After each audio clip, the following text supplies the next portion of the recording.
Goodwill ജംഗ്ഷൻ്റെ മറ്റൊരു വീഡിയോയിലേക്ക് സ്വാഗതം. നിങ്ങൾ ആദ്യമായിട്ടാണ് ചാനൽ കാണുന്നതെങ്കിൽ സബ്സ്ക്രൈബ് ചെയ്യുക, അടുത്തുള്ള ബെൽ ബട്ടൺ ക്ലിക്ക് ചെയ്യുക. നിങ്ങൾക്ക് ഉപകാരപ്രദമാവുന്നുണ്ടെങ്കിൽ മറ്റുള്ളവരിലേക്കും ഷെയർ ചെയ്യുക. Calicut university third semester examination ഈ മാസം 27 സ്റ്റാർട്ട് ചെയ്യുകയാണ്.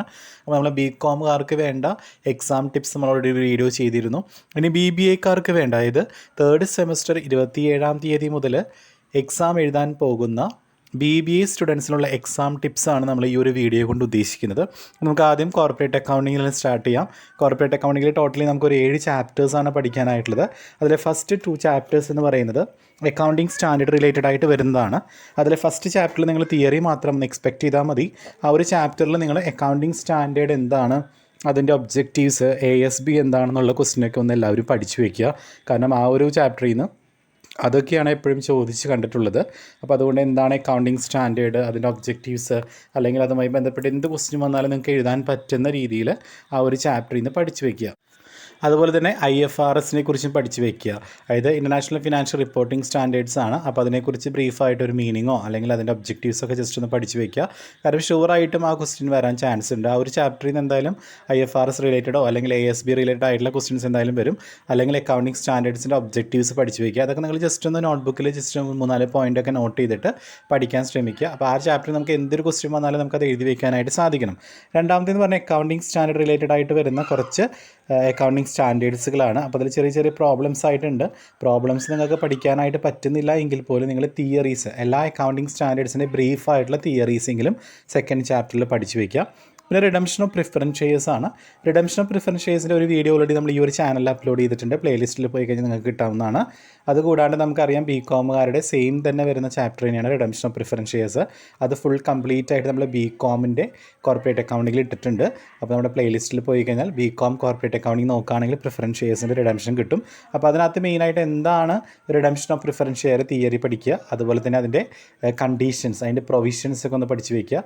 പിന്നെ ഔട്ട് ഓഫ് പ്രോഫിറ്റിൽ നിന്ന് എങ്ങനെ റിഡംഷൻ ചെയ്യാം, അപ്പോൾ അതിൻ്റെ എൻട്രി ജസ്റ്റ് മെയിനായിട്ട് അതിൽ വരുന്ന ഫസ്റ്റ് എൻട്രി എന്ന് പറയുന്നത് ശരിക്കും നമുക്കറിയാം CRRലേക്ക് പോകുന്നൊരു എൻട്രിയാണ്. Statement of profit and loss account debtor അല്ലെങ്കിൽ reserve account letter to capital redemption reserve. ആ ഒരു എൻട്രി എപ്പോഴും എഴുതി വയ്ക്കാൻ ശ്രദ്ധിക്കുക. ആ ഒരു redemption of preference share out of profit എന്ന് പറയുകയാണെങ്കിൽ ആ ഒരു എൻട്രിയെങ്കിൽ നിങ്ങൾ എല്ലാവരും ഓർത്ത് വയ്ക്കുക. Statement of profit and loss എന്നാണ് എടുക്കണമെങ്കിൽ അത് അക്കൗണ്ട് ലെറ്റർ, അല്ലെങ്കിൽ ജനറൽ റിസർവ് എന്നാണെങ്കിൽ general reserve account letter to capital redemption reserve എന്ന് പറയുന്ന ആ ഒരു എൻട്രി എപ്പോഴും ഓർത്ത് വയ്ക്കുക. അതുപോലെ തന്നെ ലാസ്റ്റ് പേയ്മെൻറ്റ് ചെയ്യുമ്പോൾ എഴുതുന്ന എൻട്രി ഉണ്ടല്ലോ, അതായത് നമ്മൾ പ്രിഫറൻസ് ഷെയർ ഹോൾഡേഴ്സിന് കൊടുക്കുമ്പോൾ preference share holders account letter to bank എന്ന് പറയുന്ന ഒരു എൻട്രി, അതും മെയിനായിട്ട് ഓർത്ത് വയ്ക്കുക. കാരണം ഒന്നും അറിയില്ലെങ്കിൽ പോലും ആ ചാപ്റ്ററിൽ നിന്ന് ഒരു ക്വസ്റ്റ്യൻ വന്നാൽ നിങ്ങൾ ഈ 2 എൻട്രീസുകളൊക്കെ എഴുതി വയ്ക്കാനായിട്ട് ശ്രദ്ധിക്കുക കേട്ടോ. അപ്പോൾ അതാണ് നമ്മുടെ തേർഡ് ചാപ്റ്ററിൽ നോക്കേണ്ടത്. പിന്നെ റിഡംഷൻ ഓഫ് ഡിബെഞ്ചർ ആണ്. അതിൻ്റെ തിയറി ചോദിക്കാൻ ചാൻസ് ഉണ്ട്. What is redemption of debenture? Redemption of debentures പറഞ്ഞിട്ടുണ്ടെങ്കിൽ നമുക്കറിയാം റീപേയ്മെൻറ്റ് ഓഫ് ഡിബെഞ്ചേഴ്സ് ആണ്. അപ്പോൾ അത് തിയറി ഒന്ന് പഠിച്ചു വയ്ക്കുക. പിന്നെ അതിൽ കുറച്ച് കേസസ്, പല സോഴ്സസ് വരുന്നുണ്ട്, പല മെത്തേഡ്സിലൂടെ നമുക്ക് റെഡീം ചെയ്യാം. അതിലൊരു 6 മെത്തേഡ് വരുന്നുണ്ട്. ആ ഒരു 6 മെത്തേഡ് എന്താണെന്നും അതിൻ്റെ ബ്രീഫായിട്ടൊന്ന് പഠിച്ചു വയ്ക്കുക. കാരണം അതിൽ നിന്ന് ക്വസ്റ്റ്യൻസ് വരാൻ ചാൻസ് ഉണ്ട്. അടുത്തതാണ് financial statement of joint stock companies. അത് SA ചാപ്റ്ററാണ്. ആ ചാപ്റ്ററിന് കൂടുതൽ ഇമ്പോർട്ടൻസ് കൊടുക്കുക. SA ക്വസ്റ്റ്യൻ ഉറപ്പായിട്ടും വരും. അതിൽ നമുക്ക് കമ്പനികൾ പ്രിപ്പയർ ചെയ്യുന്ന statement of profit and loss account, balance ഷീറ്റാണ് നമുക്ക് പഠിക്കാനായിട്ടുള്ളത്. അതിൽ statement of profit and loss നിങ്ങൾ ആ ഒരു പ്രോഫിറ്റ് ആഫ്റ്റർ ടാക്സ് വരെയെങ്കിലും പഠിച്ചു വയ്ക്കുക. അതായത് സ്റ്റേറ്റ്മെൻറ്റ് ഓഫ് പ്രോഫിറ്റ് ലോസിൽ ആദ്യം നമ്മൾ റവന്യൂ ഫ്രം ഓപ്പറേഷൻ, നമ്മൾ സെയിൽ കാണിക്കുന്ന അവിടെയാണ്. റവന്യൂ ഫ്രം ഓപ്പറേഷൻസിലാണ് നമ്മൾ സെയിൽസ് കാണിക്കുക. പിന്നെ അതർ ഇൻകം ആണ്. അതർ ഇൻകം എന്ന് പറയുമ്പോൾ നമുക്ക് എന്തെങ്കിലും റിസീവ്ഡുകൾ ഉണ്ടെങ്കിൽ, ഡിസ്കൗണ്ട് റിസീവ്ഡോ കമ്മീഷൻ റിസീവ്ഡോ അങ്ങനെയൊക്കെ ഉണ്ടെങ്കിൽ നമ്മൾ അതർ ഇൻകത്തിൽ കാണിക്കുക, ടോട്ടൽ ചെയ്യുക. അപ്പോൾ ടോട്ടൽ റവന്യൂ കിട്ടും. അടുത്ത സെക്ഷൻ എക്സ്പെൻസസ് സെക്ഷനാണ്. എക്സ്പെൻസസ് സെക്ഷനിൽ വരുന്നതാണ് അറിയാം നമുക്ക് എന്താണ്. ആദ്യം കോസ്റ്റ് ഓഫ് മെറ്റീരിയൽ കൺസ്യൂമർ ഉണ്ട്, അതുപോലെ purchase of stock in trade ഉണ്ട്, ചേഞ്ച് ഇൻ ഇൻവെൻട്രീസ് ഉണ്ട്, ഫിനാൻസ് കോസ്റ്റ് ഉണ്ട്, എംപ്ലോയി ബെനിഫിറ്റ് എക്സ്പെൻസസ് ഉണ്ട്, അതുപോലെ തന്നെ ഡിപ്രീസിയേഷൻ ഉണ്ട്, അതർ എക്സ്പെൻസ് ഉണ്ട്. ആ ഒരു ഫോർമാറ്റ്, അത്രയെങ്കിലും ഫോർമാറ്റ് നിങ്ങൾ വരച്ച് വെറുതെ ഫോർമാറ്റെങ്കിലും വരച്ച് വെക്കാനായിട്ട് പഠിക്കുക. അതിൽ വരുന്ന ഐറ്റംസ് എഴുതാൻ പറ്റുവാണെങ്കിൽ നിങ്ങൾ ആ ഐറ്റംസ് എഴുതുക. നോട്ട്സ് ടു അക്കൗണ്ട്, ഇപ്പോൾ ഒന്നിൽ കൂടുതൽ ഐറ്റംസ് ഒരു ഹെഡിൽ വരികയാണെങ്കിൽ നിങ്ങൾ അതിൻ്റെ വർക്കിംഗ് നോട്ട് പോലെ നിങ്ങൾ വരച്ചിട്ട് നോട്ട്സ് നമ്പർ കൊടുത്തിട്ട് നിങ്ങൾ അതും കാണിക്കുക. അപ്പോൾ statement of profit and loss just വരച്ചെങ്കിലും ഇട്ട് വയ്ക്കുക. ഒന്നും അറിയില്ലെങ്കിൽ ആ ചാപ്റ്ററിന് essay വരുമ്പോൾ നിങ്ങൾ ജസ്റ്റ് ഒന്ന് വരച്ചിട്ടിട്ട് ഓരോ ഐറ്റംസ്, എന്തെങ്കിലും ഐറ്റംസൊക്കെ നിങ്ങൾ എഴുതി വയ്ക്കാനായിട്ട് ശ്രദ്ധിക്കുക. അതുപോലെ തന്നെ ബാലൻസ് ഷീറ്റും അതുപോലെ ഫോർമാറ്റ് ഉണ്ട്. ലൈബിലിറ്റി സെക്ഷൻ ആണെങ്കിൽ ഇക്വിറ്റി ആൻഡ് ലൈബിലിറ്റീസ്. ഇതിൽ ആദ്യം ഇക്വിറ്റി വരുന്നുണ്ട്, ഷെയർ ക്യാപിറ്റലും അതുപോലെ തന്നെ അതർ ഇക്വിറ്റി റിസർവ്സ് ആൻഡ് സർപ്ലസും വരുന്നുണ്ട്. അതുപോലെ തന്നെ ലൈബിലിറ്റി സെക്ഷൻ വരുന്നുണ്ട്, അസറ്റ് സെക്ഷൻ. ലൈബിലിറ്റീസിൽ 2 ക്ലാസിഫിക്കേഷൻ ഉണ്ട്, നോൺ കറണ്ട് ലൈബിലിറ്റി ഉണ്ട്, കറണ്ട് ലൈബിലിറ്റി ഉണ്ട്. അതുപോലെ തന്നെ അസറ്റിൽ 2 ക്ലാസിഫിക്കേഷൻ, നോൺ കറണ്ട് അസറ്റും കറണ്ട് അസറ്റും. അപ്പോൾ ഇത്രയെങ്കിലും നിങ്ങൾ വരച്ച് വെക്കാൻ ശ്രദ്ധിക്കുക. ആ ഒരു ചാപ്റ്ററിൽ നിന്ന് ക്വസ്റ്റ്യൻ വരികയാണെങ്കിൽ നിങ്ങൾ ആ ഫോർമാറ്റിങ്ങിൽ വരച്ചിട്ട് നിങ്ങൾ എന്തെങ്കിലും എഴുതാനായിട്ട് ശ്രദ്ധിക്കുക കേട്ടോ. എല്ലാവരും തന്നെ ശ്രദ്ധിക്കുക, ആ ചാപ്റ്റർ അത്രയും ഇമ്പോർട്ടൻ്റ് ആണ്. നെക്സ്റ്റ് ക്യാഷ് ഫ്ലോ ആണ്.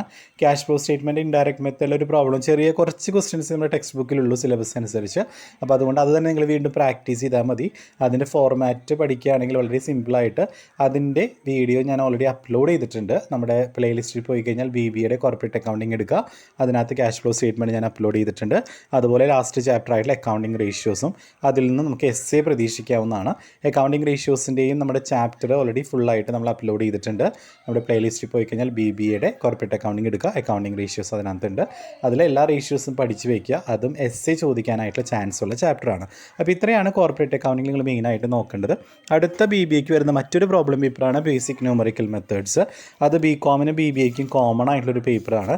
അതിൽ ചാപ്റ്ററിൽ ഡിഫറൻസ് ഒന്നുമില്ല, 2 പേർക്കും സെയിം ചാപ്റ്റേഴ്സ് തന്നെയാണ് പഠിക്കാനായിട്ടുള്ളത്. അതിൽ നമ്മൾ ഓൾറെഡി ഇക്വേഷൻസ് എന്ന് പറയുന്ന ചാപ്റ്റർ നന്നായിട്ട് നോക്കുക. അതുപോലെ തന്നെ സ്റ്റാറ്റിസ്റ്റിക്സിന് essay വരാനായിട്ടുള്ള ചാൻസ് ഉണ്ട്. അതുപോലെ മെട്രിക്സിനും essay വരാനായിട്ടുള്ള ചാൻസ് ഉണ്ട്. പിന്നെ ഇൻട്രസ്റ്റും അതുപോലെ തന്നെ അരിത്തമെറ്റിക് പ്രോഗ്രഷനാണ്. അതിൽ നമ്മൾ 2 ചാപ്റ്റർ ഓൾറെഡി അപ്ലോഡ് ചെയ്തിട്ടുണ്ട്. അടുത്ത ചാപ്റ്ററിൽ വരും ദിവസങ്ങളിൽ എന്തായാലും അപ്ലോഡ് ചെയ്യുന്നതായിരിക്കും. ഇക്വേഷൻസ് എന്ന് പറയുന്ന ചാപ്റ്ററും അതുപോലെ സ്റ്റാറ്റിസ്റ്റിക്സ് എന്ന് പറയുന്ന ചാപ്റ്റർ ഓൾറെഡി അപ്ലോഡ് ചെയ്തിട്ടുണ്ട്. അപ്പോൾ എല്ലാവരും തന്നെ കാണാത്തവരുണ്ടെങ്കിൽ അത് കാണുക. അതിൽ ഈ സ്റ്റാറ്റിസ്റ്റിക്സ് വളരെ ഇമ്പോർട്ടൻ്റ് ആണ്, essay ചോദിക്കാൻ ചാൻസ് ഉള്ളൊരു ചാപ്റ്ററാണ്. ഇക്വേഷൻസിൽ നിന്നും 3 അൺനൗൺസ് വർക്കൗട്ട്, 3 അൺനൗൺ വേരിയബിൾ വർക്കൗട്ട് ചെയ്യുന്നതും അതുപോലെ തന്നെ ബ്രേക്ക് ഇവൻ പോയിന്റ് കാണാനുള്ള മെത്തേഡ്സുകളൊക്കെ ഒന്ന് പഠിച്ച് വയ്ക്കുക. പിന്നെ മെട്രിക്സിലെ ഇൻവേഴ്സും അതുപോലെ തന്നെ അഡ്ജോയിൻറ്റും മൈനറും ട്രാൻസ്പോസും ഒക്കെ വർക്കൗട്ട് ചെയ്യാനായിട്ടുള്ളത് എല്ലാവരും പഠിച്ച് വയ്ക്കുക. പിന്നെ ഇൻട്രസ്റ്റിൽ സിമ്പിൾ ഇൻട്രസ്റ്റും കോമ്പൗണ്ട് ഇൻട്രസ്റ്റും EMI വർക്കൗട്ട് ചെയ്യുന്നത്. പിന്നെ അരിത്തമെറ്റിക് പ്രോഗ്രഷൻ, ജോമെട്രിക് പ്രോഗ്രഷൻ വരുന്നുണ്ട്. അരിത്തമെറ്റിക് പ്രോഗ്രഷനിൽ nth ടേം കാണുന്നതും n നമ്പർ ഓഫ് ടേംസിൻ്റെ സം വർക്കൗട്ട് ചെയ്യാനായിട്ടുള്ള ക്വസ്റ്റ്യൻസ് ഒക്കെ എല്ലാവരും ഒന്ന് വർക്കൗട്ട് ചെയ്ത് പഠിക്കുക. വളരെ സിമ്പിളായിട്ട് സ്കോർ ചെയ്യാൻ പറ്റുന്നൊരു പേപ്പറാണ് ബേസിക് ന്യൂമറിക്കൽ മെത്തേഡ്സ്. ഇനി BBAയെ സംബന്ധിച്ച് ഒരു പ്രോബ്ലം പേപ്പറും കൂടി ഉണ്ട്. BCOMനെ കമ്പയർ ചെയ്യുമ്പോൾ അവർക്ക് 2 പ്രോബ്ലം പേപ്പറേ ഉള്ളൂ, പക്ഷേ BBAക്ക് 3 പ്രോബ്ലം പേപ്പർ ഉണ്ട്. ഫിനാൻഷ്യൽ മാനേജ്മെൻറ്റ് വളരെ ഇമ്പോർട്ടൻ്റ് ആയ ഒരു പേപ്പറാണ് ഫിനാൻഷ്യൽ മാനേജ്മെൻറ്റ്. അതിൽ മെയിനായിട്ട് 5 ചാപ്റ്റേഴ്സാണ് പഠിക്കാനായിട്ടുള്ളത്. അപ്പോൾ ഫിനാൻഷ്യൽ മാനേജ്മെൻറ്റുമായി ബന്ധപ്പെട്ട് തിയറി പഠിച്ചോളൂ. എന്തായാലും എന്താണ് ഫിനാൻഷ്യൽ മാനേജ്മെൻറ്റ്, അത് ഉറപ്പായിട്ടും ചോദിക്കാൻ ചാൻസ് ഉള്ളൊരു ക്വസ്റ്റ്യനാണ്. അതുപോലെ ഒബ്ജക്റ്റീവ്സ്, അത് വളരെ ഇമ്പോർട്ടൻ്റ് ആണ്. അതുപോലെ ഇമ്പോർട്ടൻസ്, ആ ഫസ്റ്റ് ചാപ്റ്ററിൽ ഇൻട്രൊഡക്ഷൻ ചാപ്റ്ററിൽ 2-3 ക്വസ്റ്റ്യൻസ് നിങ്ങൾക്ക് എന്തായാലും പ്രതീക്ഷിക്കാവുന്നതാണ്. അത് വരാറുണ്ട് എക്സാമിന് റിപ്പീറ്റഡ് ആയിട്ട്. അതുകൊണ്ട് തന്നെ എല്ലാവരും അത് പഠിച്ച് വയ്ക്കുക. സ്കോപ്പൊക്കെ എല്ലാവരും തന്നെ പഠിച്ച് വയ്ക്കുക.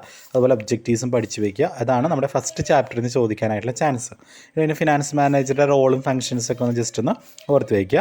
പിന്നെ വരുന്ന ചാപ്റ്റർ എന്ന് പറയുന്നത് രണ്ടാമത്തെ ഫിനാൻസിങ് ഡിസിഷനാണ്. ഫിനാൻസിങ് ഡിസിഷനിലെ പ്രോബ്ലംസ് ഉണ്ട്. നമുക്ക് ലിവറേജ് ഒക്കെ കാണാനായിട്ടുള്ള പ്രോബ്ലം, കമ്പൈൻ ലിവറേജും ഓപ്പറേറ്റിംഗ് ലിവറേജും ഫിനാൻഷ്യൽ ലിവറേജ് ഒക്കെ കാണാനായിട്ടുള്ള പ്രോബ്ലം പഠിക്കുക. അതുപോലെ തന്നെ cost of equity, cost of debenture, അതുപോലെ തന്നെ കോസ്റ്റ് ഓഫ് ഇക്വിറ്റി ഒക്കെ വർക്കൗട്ട് ചെയ്യാനായിട്ടുള്ള പ്രോബ്ലംസ് പഠിക്കുക. അതെന്തായാലും വരാൻ ചാൻസ് ഉണ്ട്. പിന്നെ ഇൻവെസ്റ്റ്മെൻറ്റ് ഡിസിഷനാണ്. ഇൻവെസ്റ്റ്മെൻറ്റ് ഡിസിഷനിൽ അതുപോലെ തന്നെ പ്രോബ്ലംസ് ഉണ്ട്. ബ്രേക്ക് ഇവൻ പോയിന്റ് പോലെയുള്ള ക്വസ്റ്റ്യൻസ് ഒക്കെ അതിനകത്ത് ചോദിക്കുക. Net present value, break even പോയിൻ്റുള്ള നെറ്റ് പ്രസൻറ്റ് വാല്യൂ ഒക്കെ NPV വർക്കൗട്ട് ചെയ്യാനായിട്ടുള്ളതും ARR മെത്തേഡിലെ NPV വർക്ക് എല്ലാം അതിനകത്ത് വളരെ ഇമ്പോർട്ടൻറ്റ് കൊടുക്കേണ്ട ഒരു ചാപ്റ്ററാണ് ഇൻവെസ്റ്റ്മെൻറ്റ് ഡിസിഷൻ എന്ന് പറയുന്ന ചാപ്റ്റർ. അതിൽ നിന്ന് essay വരെ ചോദിക്കാനായിട്ടുള്ള ചാൻസ് ഉണ്ട്. പിന്നെ വർക്കിംഗ് ക്യാപിറ്റൽ മാനേജ്മെൻറ്റും ഡിവിഡൻഡ് ഡിസിഷനുമാണ്. അത് നന്നായിട്ട് നിങ്ങൾ കോൺസെൻട്രേറ്റ് ചെയ്യുക. അതുപോലെ തന്നെയുള്ള മറ്റൊരു പേപ്പറാണ് BCOMനും അതുപോലെ BBAക്ക് ചെറിയൊരു 1 or 2 ചാപ്റ്റേഴ്സിൻ്റെ ഡിഫറൻസിൽ വരുന്ന ഒരു സബ്ജക്റ്റാണ് ബിസിനസ് റെഗുലേഷൻ. അതിൻ്റെയും കുറച്ച് വീഡിയോസ് അപ്ലോഡ് ചെയ്തിട്ടുണ്ട് നമ്മുടെ ചാനലിൽ. അതും നന്നായിട്ട് ഊന്നൽ നൽകുക. അത് പ്രീവിയസ് ഇയേഴ്സ് ക്വസ്റ്റ്യൻ പേപ്പറൊക്കെ നോക്കിയിട്ട് നിങ്ങൾ ചെയ്താൽ മതി. കാരണം അതിലങ്ങനെ കോംപ്ലിക്കേറ്റഡ് ആയിട്ടുള്ള ക്വസ്റ്റ്യൻസ് വരാറില്ല, റിപ്പീറ്റഡ് ക്വസ്റ്റ്യൻസ് തന്നെയാണ്. Essential elements of valid contract, അതുപോലെ തന്നെ കൺസിഡറേഷൻ പോലെയുള്ള ക്വസ്റ്റ്യൻസ് ഒക്കെ റിപ്പീറ്റഡ് ആയിട്ട് വരാറുണ്ട്. അപ്പോൾ അതുകൊണ്ട് അതും നന്നായിട്ട് നിങ്ങൾ നോക്കുക. അതുപോലെ തിയറി ആയിട്ടുള്ള HRM പേപ്പേഴ്സും അതുപോലെ തന്നെ നിങ്ങൾ പ്രീവിയസ് ഇയേഴ്സിൻ്റെ ക്വസ്റ്റ്യൻ പേപ്പറിൻ്റെ ബേസിസിൽ പഠിച്ചാൽ മതി. അപ്പോൾ എല്ലാവരും നന്നായിട്ട് ഞാൻ പറഞ്ഞ പോലെ തന്നെ എല്ലാവരും പ്രിപ്പയർ ചെയ്ത് പഠിക്കുക. All the best. Okay, thank you.